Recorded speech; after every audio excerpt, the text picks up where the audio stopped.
लेकिन संसार कई कष्ट हमको देता, उन कष्टों के कारण हम ठाकुर जी के भाव को पीछे छोड़ देते। मीराबाई कहती है कष्ट प्रधान नहीं है, भाव प्रधान है, हमारी सेवा प्रधान है। अरे कष्ट आवे हम उसको प्रधानता क्यों दें? हमारी क्या स्वभाव बन गया? कष्ट जीवन में आया, हम आसन कुर्सी लगा के उसको पहले बैठाते हैं, प्रायोरिटी उसको देते हैं। जैसे फ्लाइट में जाना हो, बिजनेस क्लास वाले को प्रायोरिटी मिलती है। हमने बिजनेस क्लास दे रखी है कष्टों को, जबकि उसकी होनी चाहिए इकोनॉमी, नहीं जनरल में जाना चाहिए उसको, तो पीछे पड़ा रहे। लेकिन हम उसको इतनी फर्स्ट प्रायोरिटी देते हैं। हमारे जीवन में चाहे कुछ चल रहा हो, लेकिन कष्ट आ जाए तो हम सबसे पहले उसको स्वीकार करते हैं। ओहो ये आ गया, अब सब काम बाद में, ये पहले। लेकिन भक्त का ये स्वभाव नहीं है। भक्त का स्वभाव क्या है? पहले ठाकुर जी। कष्ट आया है, चाहे शारीरिक कष्ट है, मानसिक कष्ट है, विचार का कष्ट है, भाव का कष्ट, सब पीछे देखेंगे, पहले ठाकुर जी को देखेंगे। मीराबाई कहती है मैं तो मंदिर में नाचूंगी, और नाचूंगी नहीं, घूमर करूंगी ठाकुर जी के आगे। राणा जी रूठे तो मने काय कर से, मैं तो गोविंद राम गासू। राणा जी रूठे तो मने काय हे राम नाम रा झाज चला स्या, राम नाम राज चला स्या। एक आपको बड़ी गोपनीय बात बताएं, मीराबाई के हृदय के ठाकुर कौन है? श्री गिरधर गोपाल। मीराबाई सेवा किनकी करती हैं? श्याम सुंदर की। पर मीराबाई का नाम जप क्या है पता है? राम। मीराबाई राम राम राम राम जपती हैं, सेवा ठाकुर जी की करती हैं। ऐसे हमारे श्री कोकिल साईं, आप कोकिल श्री जानकी जी के हैं, आप मानसी में दर्शन श्री राघव जी का और श्री किशोरी जी का करते हैं, पर धाम चुनो टेढ़ी टांग वाले को धाम। और मैंने तो सुना है, साईं से सुना है क्या, कि साईं की बड़ी रति तो बरसाने में थी, हमारी श्री जी के चरणन में थी। बरसाना बहुत प्रिय था साईं को। कई लोग कहते हैं हम राम नाम जपते हैं पर हमको ठाकुर जी क्यों दिखने लग जाते हैं? अरे भाई इसमें डरने वाली क्या बात है? विपरीत विरोधाभास का प्रेम अति प्रगाढ़ होता है। राम का मतलब क्या? हमारे ब्रज के एक संत कहते हैं, उनसे कोई कहता जाके राम राम, डंडा लेके भागते पीछे। कोई कहता जय श्री कृष्ण, डंडा लेके भागते पीछे।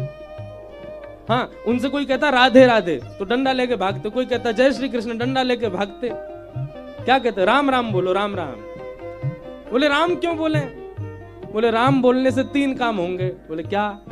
पहला तो राम जी को स्मरण है जाएगा, और दूसरा र से राधा, माँ से माधव को स्मरण है जाएगा, 3 उनको स्मरण है जाएगा। तो मीराबाई की ठाकुर जी गिरधर लाल हैं, पर उनके हृदय में और वाणी पर सदा विराजने वाला राम नाम था। राम नाम राज चला स्या, राम नाम राज चला स्या, राम नाम राज चला स्या, राम नाम राज चला स्या, हे राम नाम राज चला स्या, राम नाम राज चला स्या। मैं तो भव सागर तर जासू, राणा जी रूठे तो मने काय करसे। मैं तो भव सागर तर जासू, राणा जी रूठे तो मने। का भाव से? मैं तो गोविंद रागुण गासू, राणा जी रूठे तो मने काय करसे। मैं तो गोविंद रागुण गासू, राणा जी रूठे तो मने काय करसे।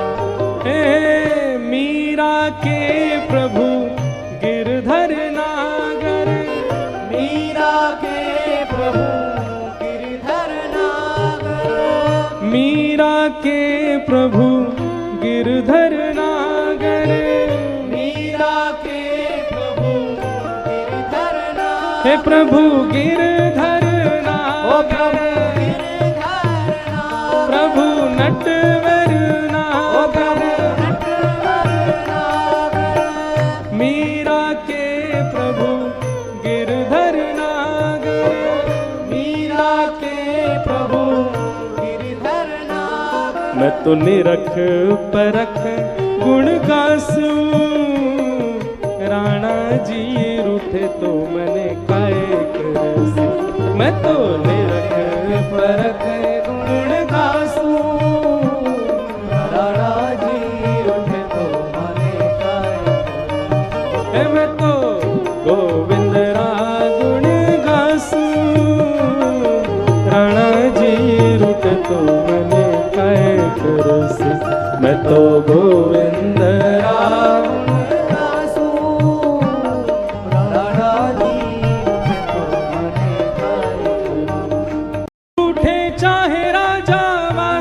कछु न काजा, एक तू ही महाराजा और कौन पास जाएंगे। रूठे चाहे भाई वासे कछु न भलाई, एक तू ही है सहाय और कौन को सहाएंगे। रूठे चाहे शत्रु और मित्र आठों याम, एक तेरे चरणन के नेह को निभाएंगे। जग सारा झूठा, एक तू ही है अनूठा। रूठ जाए चाहे सारा जग, पर तू ना रूठा जाए। गोविंद बोलो हरि गोपाल बोलो, गोविंद बोलो हरि गोपाल बोलो, गोविंद बोलो हरि गोपाल बोलो, गोविंद बोलो हरि गोपाल बोलो। प्यारे राधा रमण हरि गोविंद बोलो, प्यारे राधा रमण हरि गोविंद बोलो, प्यारे राधा वल्लभ हरि गोविंद बोलो, प्यारे राधा वल्लभ हरि गोविंद बोलो। हरि गोविंद बोलो गोपाल बोलो, हरि गोविंद बोलो गोपाल बोलो, हरि गोविंद बोलो गोपाल बोलो, गोविंद बोलो गोपाल बोलो, हरि गोविंद बोलो गोपाल बोलो, गोविंद बोलो गोपाल बोलो। तापत्रय विनाशाय श्री कृष्णाय वयम नमः। जो तीन प्रकार के ताप, आदि दैविक, आदि भौतिक और आध्यात्मिक ताप, ताप यानी कि कष्ट, उनको जो दूर कर देते हैं, दूर कर देते हैं मतलब उनका अनुभव समाप्त कर देते हैं। वो आएंगे जीवन में पर उनका आभास नहीं होगा। जैसे मीराबाई, आपको यदि कष्ट से ज्यादा प्रायोरिटी है तो आपको कष्ट लगेगा, पर आपके लिए ठाकुर जी प्रधान है, गुरु प्रधान है, वृंदावन प्रधान है, भाव प्रधान है, तो कष्ट होता रहे, जुकाम होता रहे, कथा सुनाएंगे हम। भले ही घरों बैठो हो, नाक बह रही हो, कथा तो कहें। तापत्रय विनाशाय श्री कृष्णाय वयम। ऐसे श्री कृष्ण को हम सब प्रणाम करते हैं, वंदन करते हैं। भागवत जी का महात्मा अब हम सूक्ष्म में बस पूर्ण कर देते हैं। आज प्रथम दिवस, 7 तो यहीं बज गए और साईं की आरती भी 7 बजे ही होती है। अभी कर लें थोड़ी देर और, हाँ चलन दें, 12 बजा दें रात के।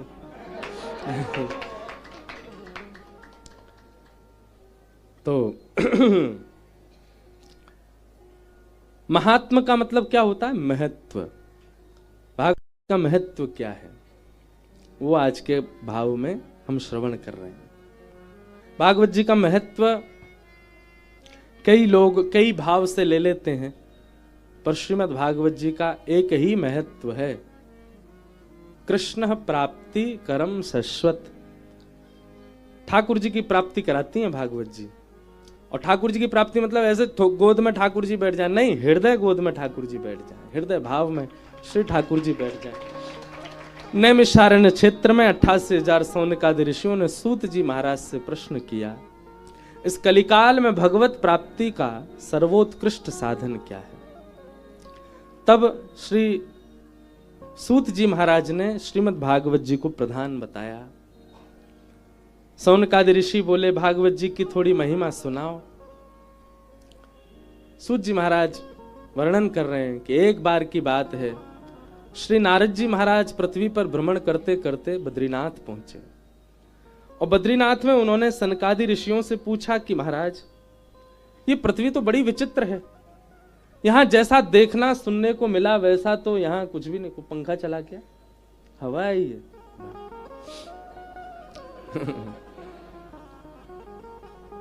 श्री जी चला रही हैं तो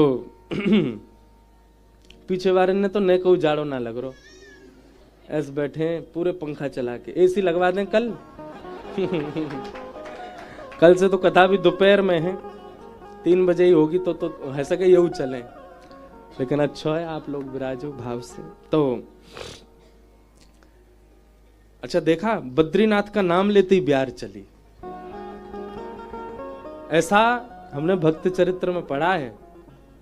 श्री रैदास जी महाराज जब अपने ठाकुर जी की सेवा करते थे तो रैदास जी का ऐसा भाव था कि अब ठाकुर जी को लेके कहां कहां जाऊं, तो उन्होंने अपनी कुटिया में ही कोने इनके नाम धर दिए। जे कोनो का है, बोले ये रामेश्वरम, जे कोनो जे अयोध्या, जे बद्रीनाथ, और जे रामेश्वर ये रंगनाथ, ये जगन्नाथपुरी, जहां रसोई बनाते वहां को नाम रख दे जगन्नाथ, और खिड़की जहां से नदी के दर्शन होते वहां को नाम धर दियो वृंदावन। अपने ठाकुर जी को रोज सजाते और सजा के कहते लाल जी बताओ कहां चलोगे, और चौकी उठा के वही कोने में धर देते, लो आज तो रामेश्वरम आ गए। दूसरे दिन चलो लाल जी खर्चा नहीं हो तो नहीं कहूं, हम तो मानसी में चले जाते। आहा क्या समुद्र में तरंग उठ रही हैं, महादेव विराज रहे हैं, वेद मंत्र उच्चारण करके श्री सूक्त पुरुष सूक्त का गान सब संतजन कर रहे हैं, सब विप्रजन कर रहे हैं। आहा रुद्राष्ट अध्याय से ठाकुर जी का अभिषेक चल रहा है, भोलेनाथ का, रामेश्वरम का दर्शन हो गया। जय हो ठाकुर जी, चलो वापस अपनी कुटिया चले, उठा के बीच में धर देते। लेकिन उनकी सेवा इतनी प्रधान हो गई थी, जेठ के महीना में भयंकर भीषण गर्मी में, ठाकुर जी बड़ी गर्मी है रही है, आज तो स्नान ध्यान करके बद्रीनाथ चलेंगे। और स्नान ध्यान करा करके श्री ठाकुर जी को श्रृंगार करते, गर्म कपड़ा ही पहनाते, और गर्म कपड़ा पहना के चौकी ने 2-4 बार बीच में घुमा के, और जैसे ही बद्रीनाथ में धरते, जेठ के महीना में उनके गांव में ठंडी हवा चलने लग जाती थी। और सब गांव के लोग सौल कंबल ओढ़ ओढ़ के घूमते, सब कहते जरूर रैदास अपने ठाकुर जी को बद्रीनाथ गो तभी बद्रीनाथ आगे हो है। उनकी भावना, उनकी सेवा इतनी प्रधान थी कि उनकी भावना से उस स्थान का पर्यावरण परिवर्तित हो जाता था। हमने कही, अब देखो ये हमारी वाणी की योग्यता नहीं, ये तो या आंगन की योग्यता। जैसे ही कही नारद जी पहुंचे बद्रिकाश्रम, ऐसी ठंडी हवा चली, मैं वास्तव में एक तरफ से ठिठर गो पूरा। मैंने कौन ने चला पंखा, मानो श्री जी यो कह रही हूं, तू कथा केवल यो समझ के कर रहा हो कि मैं शब्द ब्रह्म को उपासक हूं। वास्तव में ये सब तीर्थ भी यहीं विराजमान है। कथा सुन रहे हैं, सब तीर्थ आ रहे हैं, सब वैष्णव आ रहे हैं, सब योगी जन आ रहे हैं, सब आकर के बैठे यहाँ खत्म। ये भीड़ नहीं है, यहाँ ऐसी कितनी भीड़ बैठी है जो हमें दिख ही नहीं रही है, सब विराज रहे हैं।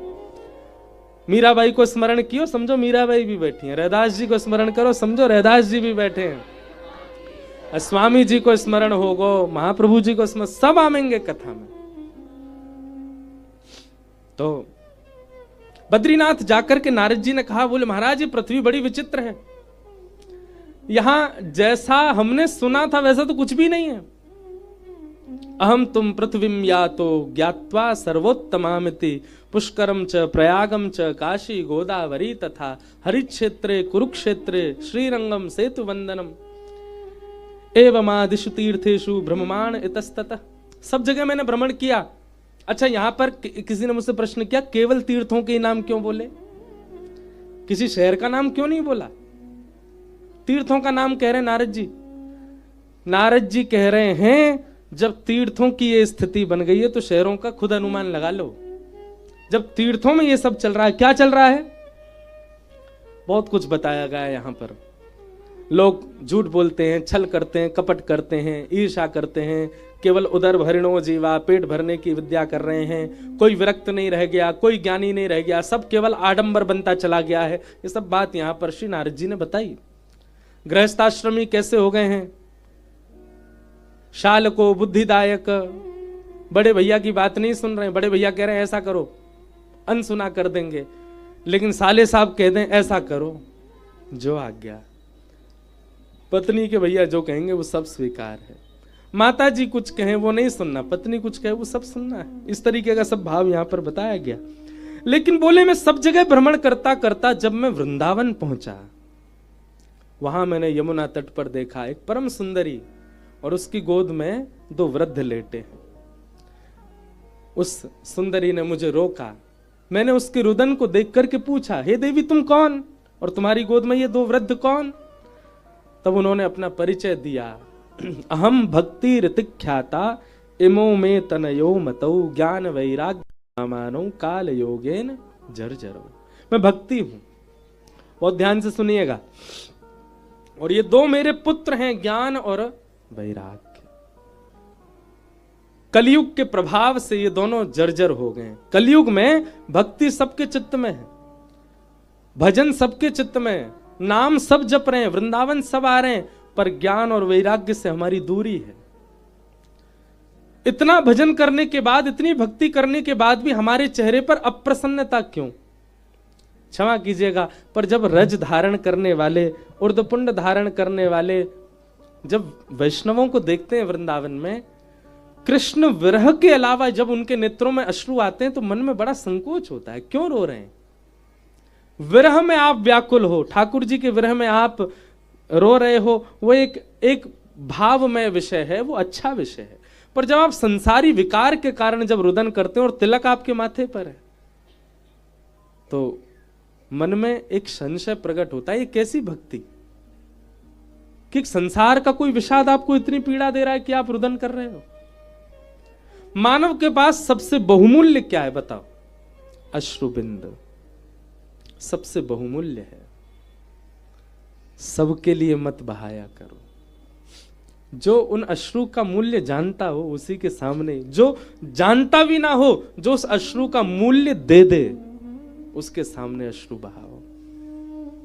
और हमारे व्रज वृंदावन में अश्रु का मूल्य ठाकुर जी भली भांति जानते हैं। स्वामी श्री हरिदास जी को दिया, पितृवंश महाप्रभु को दिया, हरिराम व्यास जी को दिया, मीराबाई को दिया, सबको दिया। अश्रु सबके लिए प्रकट नहीं होने चाहिए।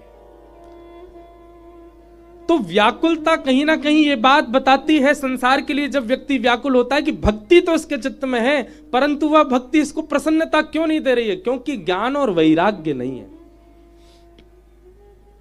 भक्ति के पुत्र ज्ञान का मतलब विवेक होता है, सही और गलत की पहचान, निर्णयात्मिका बुद्धि। हम लोग निर्णय नहीं ले पाते, ये निर्णयात्मिका बुद्धि नहीं होती हमारे पास। असमंजस बनी रहती है, क्या करें क्या ना करें, क्या करें क्या ना करें। वैष्णव का स्वभाव है, नाम जापक का स्वभाव बन जाता है, परिक्रमा करने वाले का स्वभाव बन जाता है, उर्धपुंड लगाने वाले का स्वभाव बन जाता है, शिखासूत्र धारण करने वाले का स्वभाव बन जाता है कि उसकी बुद्धि असमंजस में नहीं रहती। थोड़ी देर विचार करने के बाद एक सटीक उत्तर उसके चित्त से अपने आप आता है। इसी को ज्ञान कहते हैं। ज्ञान का मतलब बहुत पढ़ लिख लेना नहीं होता है, ज्ञान का मतलब निर्णयात्मक बुद्धि प्राप्त होना होता है। निर्णय लेना, मुझे क्या करना है अपने जीवन में, क्या नहीं करना। इसका मतलब कैरियर डिसाइड करना भी नहीं कह रहा हूं मैं, वह भी है, पर उससे भी ज्यादा हम अपने जीवन को किस भांति मोड़ रहे हैं। विषयी बना रहे हैं, भोगी बना रहे हैं, या फिर वैष्णव बना रहे हैं, विरक्त बना रहे हैं, प्रेमी बना रहे हैं। यह निर्णय लेना भी भक्ति के पुत्र ज्ञान का स्वरूप है। तो ज्ञान का मतलब निर्णयात्मिका बुद्धि, और यह निर्णयात्मिका बुद्धि को ही विवेक कहते हैं। और ये विवेक कैसे मिले? सबको याद है, बिनु सत्संग विवेक न होई, राम कृपा बिन सुलभ न सोई। बिना सत्संग के नहीं हो सकता। अगर आप किसी महत् पुरुष को नहीं श्रवण करते हैं, किसी वैष्णव की वाणी नहीं सुनते हैं, भगवत वार्ता यदि आपके जीवन में दूर दूर तक नहीं है, हम दावे से हस्ताक्षर करके कह सकते हैं कि आप विवेक शून्य हो और आप निर्णयात्मक बुद्धि से भी शून्य हो। आप असमंजस में रहते ही होंगे। क्यों सब प्रश्नों का उत्तर गुरुजनों के पास है? गुरुजी विरक्त हैं और प्रश्न पूछने वाला व्यक्ति गृहस्थ है, और गृहस्थ का प्रश्न पूछ रहा है, गुरुजी उसका भी उत्तर दे रहे हैं। कैसे? सब प्रश्नों का उत्तर, सब भांति के प्रश्नों का उत्तर गुरुजनों के पास क्यों है, हमारे पास क्यों नहीं है? क्योंकि निर्णयात्मिका और विवेक बुद्धि जागृत, यानी कि उनकी भक्ति के पुत्र ज्ञान उनके पास है। उन्होंने जीवन में बहुत सत्संग किया है, इसीलिए उनके पास उत्तर है। भैया, जैसे जल आवश्यक जीवित के लिए, जैसे वायु आवश्यक जीवित के लिए, जैसे भोजन आवश्यक जीवित के लिए, ऐसे ही सत्संग को भी जीवित रहने का एक अंश बनाओ। जैसे जल के बिना व्याकुलता होती, अन्न के बिना व्याकुलता होती, सत्संग के बिना भी छटपटाए आपका हृदय। मुझे सुनना है, श्रवण करना है। पहले कुछ दिन मन ना भी लगे तो भी सुनो, जबरदस्ती सुनो। कल पूज्य श्री मलुकपीठ वाले महाराज जी मिले ओरछा में, तो महाराज जी बोले, कहां से दौड़े दौड़े आ रहे हो, कहां दौड़े दौड़े जा रहे हो? मैंने कहा, महाराज जी हापुड़ से दौड़ा दौड़ा आ रहा हूं और वृंदावन दौड़ा दौड़ा जा रहा हूं। वृंदावन में कहां कथा है? मैंने हमारे छोटू साईं को बताया। आज जैसे ही मैंने नाम लिया महाराज जी का, महाराज जी प्रसन्न हो गए, इतने आनंद में भर गए, और जैसे एक क्षण के लिए नेत्र बंद करके, आहा, अद्भुत महापुरुष हमारे ब्रजमंडल के। महाराज जी ने खूब प्रशंसा की महाराज जी की। महाराज जी के बारे में खूब सारी बातें मुझे बता रहे थे। स्वामी श्री अखंडानंद जी से संबंध के विषय के भी कई भाव महाराज जी ने बताए। और फिर महाराज जी ने एक बात कही कि इंद्रेश जी, अब कुछ वर्षों में हमारे सिंधी बहन भाई जो हैं, इनके थोड़े भोजन आदि में थोड़े विकार भले ही आ गए हों, पर हम साक्षी हैं, हम अपने गुरुदेव की भी बात मानते हैं और अपने पूर्वाचार्यों से भी हमने सुना, सिंधियों जैसा वैष्णव भाव किसी के हृदय में नहीं होता। उन्होंने कहा, सबसे ज्यादा साधक यदि कहीं हुए तो वो सिंध प्रांत में हुए। सबसे ज्यादा वैष्णव यदि कहीं हुए, हर भाव को भजने वाले, सबसे ज्यादा सिंध में हुए। और बोले, अब कुछ वर्षों में आधुनिकता आती जा रही है हमारे सिंधी भाई बहनों में, लेकिन फिर भी दो चीजों में आप आगे सिंधियों को पाओगे। महाराज जी कह रहे थे, पहली तो सेवा, और दूसरा, पूरे विश्व भर में कहीं भी सिंधी हो, उसके घर का एक व्यक्ति सही वो सत्संग जरूर करता होगा, उसके जीवन में सत्संग निश्चित होगा। और ये मैंने अनुभव कर लिया, आप सबके बीच में रह करके भी किया, उल्लासनगर जाकर के भी किया, विदेशों में जाकर के भी किया। विदेश में भी जहां भी जाते हैं कथा करने, अगर कोई सिंधी समाज का व्यक्ति आता है तो निश्चित है वो सत्संगी है। हर घर का व्यक्ति, एक व्यक्ति सही सत्संगी होगा। और कहीं कहीं ना भी होते हैं पूरे पूरे, तो आप लोग ज्यादा जानो, पर हमने तो सब जगह भाव में ही देखा। बोले, सिंधी समाज के लोगों में एक क्वालिटी है कि वो सत्संग नहीं छोड़ते, करते जरूर है।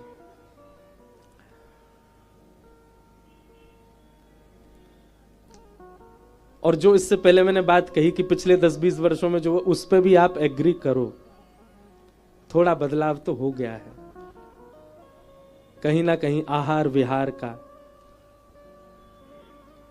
नहीं तो महाराज जी बहुत प्रशंसा कर रहे थे, बहुत बहुत भाव आता है, बहुत अच्छा है सब समाज। तो यदि आप सत्संग को स्थान नहीं देते हैं अपने जीवन में, आपके पास निर्णयात्मिका बुद्धि नहीं है, आप विवेक शून्य रहोगे फिर जीवन भर। इसलिए भक्ति आवश्यक है, प्रेम लक्षणा भक्ति भाव सब कुछ आपके चित्त में हो, पर आप सत्संग निश्चित किया करो नित्य। उससे क्या होगा, भक्ति के प्रथम पुत्र ज्ञान विवेक रूप धारण करके चित्त में आएंगे। आप ज्यादा नहीं, 1 महीना कंटिन्यूसली 25 मिनट रोज दे दीजिए सत्संग को। किसी भी बुद्ध पुरुष को जरूर सुनिए। आप 1 महीना के बाद जब 31वां दिन आएगा ना, 30 दिन के बाद 31वें दिन अपने आप अपनी बुद्धि, अपने विचार, अपने भावों को परख लीजिएगा, उसमें परिवर्तन आ चुका होगा।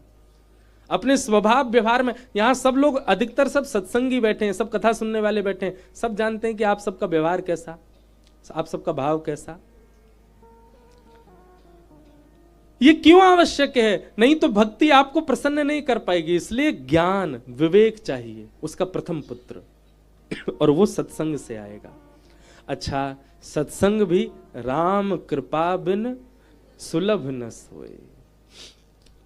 एक प्रकार से यदि ये कह दें तो कोई अतिशयोक्ति नहीं, इस आंगन में भी जो बैठा है वो राम जी के द्वारा चुना गया है, ठाकुर जी ने जहां भी कथा होती है आप विराजमान यदि हो रहे हैं वहां पर और पूरी कथा श्रवण कर रहे हैं तो निश्चित है कि ठाकुर जी ने चुन के भेजा आपको।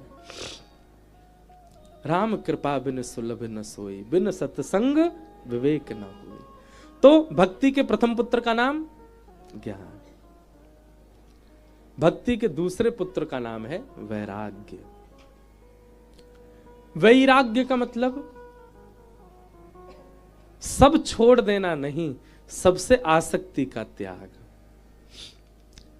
व्यास मंच पर बैठे हैं हम, अखंडानंद आश्रम से पूज्य महाराज जी भी विराज रहे हैं, हमारे साईं भी बैठे हैं उल्लासनगर से, हमारे पूज्य पंडित जी महाराज भी बैठे हैं, आचार्य जी बैठे हैं। हमारे पास भी महंगे फोन है, हमें भी महंगी गाड़ियों में बैठने का अवसर मिलता है, हमें भी वह सब करने का अवसर मिलता है। हम भी दुबई जाते हैं, हम भी अमेरिका जा रहे हैं, ऑस्ट्रेलिया जा रहे हैं, कनाडा जा रहे हैं।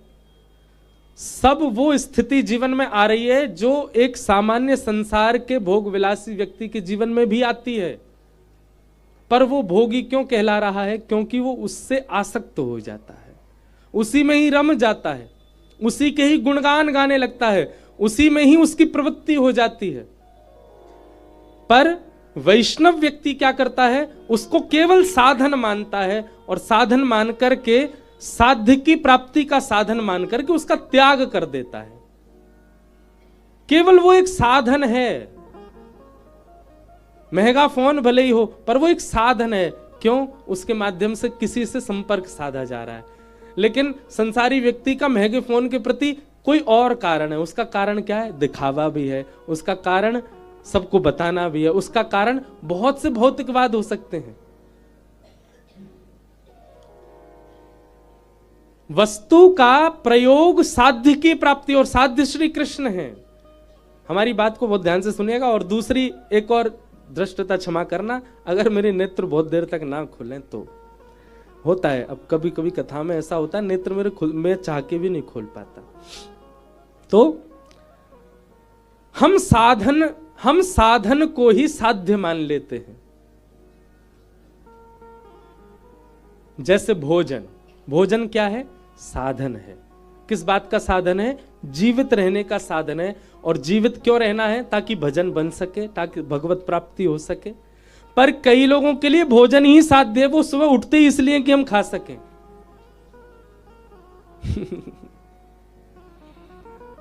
पता नहीं आप बात समझे कि नहीं। कई लोगों के लिए साध्य मतलब डेस्टिनेशन, और साधन मतलब डेस्टिनेशन पहुंचने वाला वाहन। कई लोग वाहन को ही साध्य मान लेते हैं, यही डेस्टिनेशन है हमारी। कई लोगों के लिए हवाई जहाज में बैठना ही बहुत कुछ होता है, लेकिन कई लोगों के लिए हवाई जहाज में बैठना किसी वस्तु की प्राप्ति है। हमें वहां पहुंचना है, वहां पहुंच करके सत्संग करना, वहां पहुंच के अपने काम करने। पर व्यक्ति साधन को ही साध्य मान ले, यही हो रहा है संसार में। भगवान ने संसार में हर वस्तु बनाई, संसार में भोग भी बनाया, विलास भी बनाया, क्रोध भी बनाया, मोह भी बनाया, आसक्ति भी बनाई, पर ये सारे साधन हैं, हमने इनको साध्य मान लिया है। व्यक्ति मोह में इतना रम चुका है कि वो मोही ही कहलाता है। व्यक्ति क्रोध को ही साध्य मान लेता, वो क्रोधी ही कहलाता है। क्रोध साधन है बच्चों को सुधारने का, अपनों को संभालने का, वो साध्य नहीं है, उसकी प्राप्ति के लिए नहीं जी रहे हो आप। भोजन साधन है, साध्य नहीं है। भोजन हम इसलिए करते हैं ताकि जीवित रह सकें, जीवित रह के ठाकुर जी का दर्शन कर सकें, वृंदावन वालों की भाव, जीवित रह के भजन कर सकें, कथा सुन सकें। लेकिन कई लोगों का साधन ही, साध्य ही भोजन है। वो पेट खाली ही इसलिए कर रहे हैं ताकि कुछ और भी खा सकूं। एक व्यक्ति खूब सारा भोजन करके निकले मेरे साथ। एक जगह हम लोग रुके थोड़ा निवृत्त होने के लिए, तो निवृत्त होने जब गए, लौट करके हाथ वाथ धो के जब आए तो उनको पोहा की सुगंधी आ गई। मुझसे बोले महाराज जी 10 मिनट रुक जाए। मैंने काहे को? पोहा बनना है। मैंने की तो खा लो, वो तो रखा ही है। और मैंने दूसरे तुम तो बहुत खा के आए हो। नहीं 10 मिनट इसीलिए तो कह रहा हूं थोड़ा टहल के नीचे कर लूं पहला वाला, ताकि पोहा भी खा सकूं। मैंने कहा वाह भैया, उनके लिए भोजन साध्य है, साधन नहीं है। संसार में जितने भौतिकवाद हैं उन सबका पालन कभी कभी ऋषि भी कर रहे हैं, कभी कभी संत भी कर रहे हैं, कभी कभी वैष्णव भी कर रहे हैं, कभी कभी वक्ता भी कर रहे हैं, पर वो उसको साध्य नहीं मानते। हमको यहां कथा करने आना था, बीच में ओरछा पहुंचना था, हापुड़ की कथा को भी न्याय देना था, उसके लिए हेलीकॉप्टर करना पड़ा। लेकिन वो हमारा साध्य नहीं है, वो साधन है। संसार की हर वस्तु साधन है, साध्य केवल श्याम सुंदर है। आप हर उस वस्तु को जीवन में साधन बनाओ जिससे प्राप्त वही हो। हम साधन को ही साध्य मान लेते हैं तो वही साध्य, वही साधन आसक्ति बन जाता है।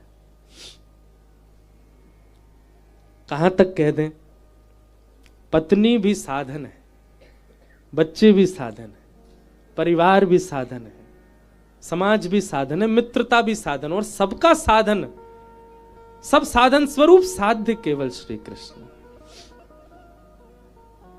लोग कहते हैं गुरु कौन अच्छा?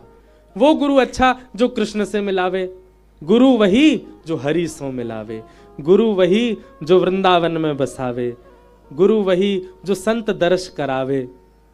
केवल गुरु के लिए यही बातें क्यों है? हम तो अपने मंच से कहते हैं पत्नी भी वही जो हरि सो मिलावे, बच्चे भी वही जो हरि सो मिलावे, मित्र भी वही जो हरि सो मिलावे, व्यापार भी वही जो हरि सो मिलावे।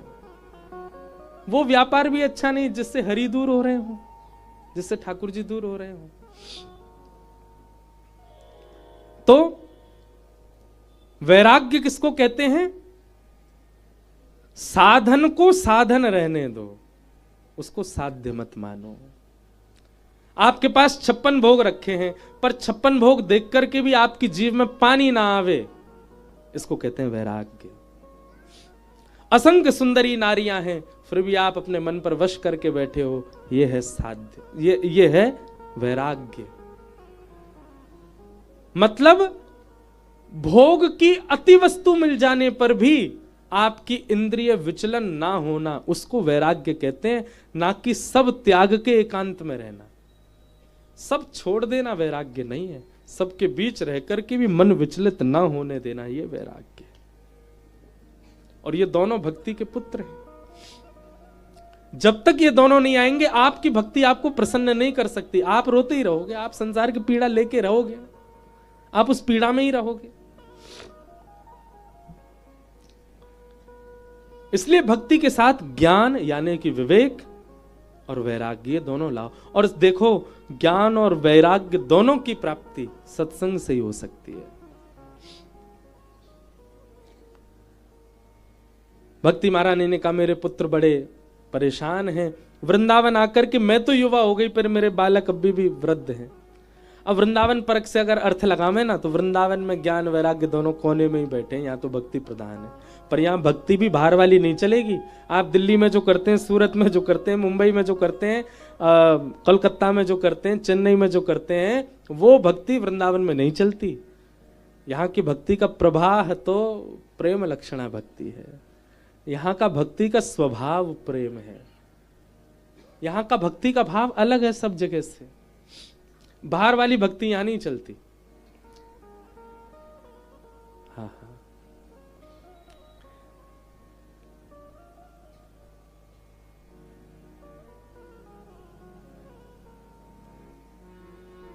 भक्ति महारानी ने नारद जी से कहा, मेरे पुत्र बड़े कष्ट में हैं और इसीलिए मैं बहुत कष्ट में हूं। नारद जी महाराज ने कहा, तुम्हारे पुत्रों का हम कुछ करते हैं। मां युवा है, बालक वृद्ध है, ऐसा कभी हो सकता है? पर यह हुआ। नारद जी महाराज सबसे पूछते पूछते तब बद्रीनाथ पहुंचे और वही प्रसंग आ गया। बद्रीनाथ में उन्होंने पूछा कि इस भक्ति के कष्ट का निवारण बताओ। तब सनत कुमारों ने कहा, 5 प्रकार के यज्ञ हैं और इन 5 में सबसे श्रेष्ठ यज्ञ कौन सा है? कि सत्कर्म सूचको नूनम ज्ञान यज्ञ स्मृतो बुधैः श्रीमद् भागवतालाप सतु गीत सुखादिभिः। भागवत की कथा सबसे श्रेष्ठ सत्कर्म, इसको क्या कहते हैं? ज्ञान यज्ञ। क्या कहते हैं? ज्ञान यज्ञ।